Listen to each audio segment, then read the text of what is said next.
Now, if you're training calisthenics at any level, I highly recommend you have a look at this exercise that goes between the front lever and the back lever, and you can transition between the two. And the cool thing is it can be done between lots of different levels or progressions towards the front lever and back lever, but also different equipment. So here I'm using the barbell.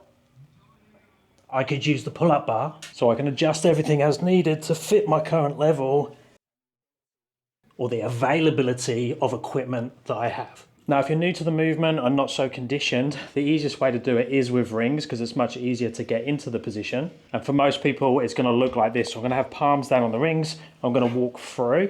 I'm going to walk backwards with the hip nice and high. I'm going to step in with one leg, step in with two, so I'm in the inverted position. Now we can explore this position, stand inverted, which isn't too intense from a strength point of view, but does require you to stay as one segment when you go up and down. But then we can start to work towards back lever by standing in a tight tuck, or front lever. Now notice I'm just moving a little bit, so I'm like tick-tocking between back lever and front lever. And as I get stronger, I can go deeper down, trying to bring the hip closer to being level with the shoulders, and then back again. The tighter you keep the tuck, the easier it's going to be from a lever arm point of view. The beginner can still use a setup like this, but I'd recommend that you have the barbell quite low. You don't want to be pulling yourself up to this height as it uses way more strength and it's harder to enter and exit out of the position. Now, it doesn't have to be a squat rack. You can use a Smith machine, you can just lower it up and down. Just make sure it's not going to move when you're actually doing the skill. And you might have to use your like a bent arm strength to get into the position. So I'm keeping my arms bent and then I'm stepping up and down to go inverted. What you might find is if you try and pull up from this position, ideally you'd just be able to pull up, but you might not have that strength and conditioning with that straight arm pull yet, so you might need to get into that little jump or bend the arm slightly to get into the position. Now this is harder to hold. You might even need to have one foot this side. Now the issue is with this one is if I go towards the front lever and then go towards the back lever, I have to get through. So I'm having to cross my legs to get through to that back lever. It can be done, but it's going to take a bit more energy than it does on the rings. But same thing, slowly increasing the distance on both sides, aiming to get the hip as close to being level with the shoulders as you can. Now once you get to the point where you can lower on both sides in a tight tuck to the back lever position, so your hip's in line with the shoulder, and then on the same on the front, coming down to your hip is in line with the shoulder, so this position, we can then start to make it harder. Now the way we make it harder is to increase the lever arm by extending out to those harder progressions. Now if you do have a setup like this where the wall's in the way, you might have to pick which way round you're going to do it. So if I'm in this one and I go into a back lever and I want to open out, look, I'm going to hit the wall. So I could just do the back lever variation that way if my back lever is stronger than my front lever. So maybe I'll go into a challenging front lever position for me here, which might be this. But then on the back lever, I can open all the way out to a harder progression because I have the clearance, but also the strength to do it. But if I'm strong on both sides, I'm either going to have to change the setup so I can extend out, so I need to find somewhere else to hang the rings, or I'm just going to have to alternate. So I do my harder variation here, and then a longer hold and an easier variation there. But one thing to think about is to getting clever with the progression that you use. So there's some progressions like the half lay that's actually really challenging to hold, but it doesn't stick out so much. So the half lay is when we open the hip and close the knee.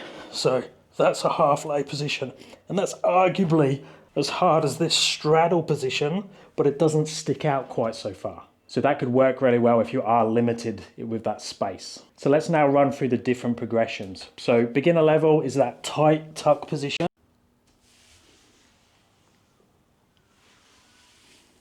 So then we can start looking at opening the tuck out to more advanced positions. So the tight tuck is this, the knees against the chest, heels against the butt. And then I'm going to start to move the knees away from the chest. I'm keeping the heels at the butt. What we don't want to do is extend the legs in this direction because that's making it twice as hard at the same time, which will probably be a too big a jump. So keep the heels at the butt and just let the knees come away from the chest. An advanced tuck is seen when the knees are in line with the hips. So this would be advanced tuck, so there. And then I try and maintain that through to the back lever position. And maintain it back again. Now going from tight tuck to advanced tuck is quite a step. So to start with, just think there's small increments in between. Don't think you've got to jump all the way to advanced tuck just like that, because it'll probably be too much. Then when we start to go beyond advanced tuck, we have a few options, because a lot of people think about straightening the leg straight away to a straddle. But again, that's a massive jump to go from advanced tuck to straddle, especially when we think of the straddle as being an open hip straddle position. So an open hip straddle looks like that. So more of a straight line. What I like to do is give an in-between, which is more like a froggy position, which starts to extend the legs away to a straddle, but it still keeps some bend there. So it's not extending the lever arm too far away too quickly. So you go into your advanced tuck and extend more like this. Now to come in to make space for your legs, and then here, now I'm starting to get limited by the wall. And that's where I might choose to open the hip a little bit more, going towards that half lay position in this situation when I'm running out of space. So then we just keep playing with opening the hip, extending the legs out until we get to that straddle position. So if I was going to turn around and do it, I'd be more half lay there, and then straddle, back lever there. And then the last progression is to go from that straddle position, the open hip straddle, that hardest variation, and then just close the legs to the full position. Now I'm not super strong in this position, so let's show you first on the front lever, which is slightly harder than the back lever. That wasn't great because my legs weren't together. Let's try one more.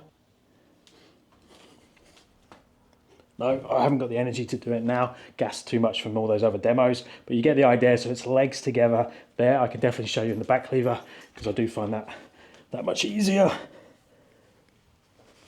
So legs together there.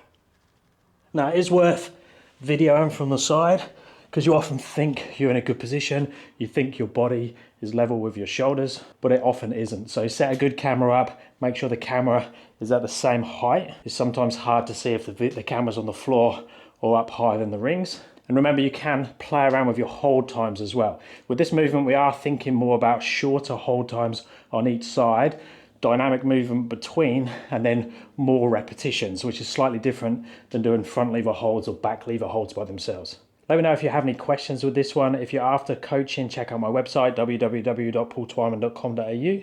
Check out this next video that YouTube recommends, and I'll speak to you in the next one.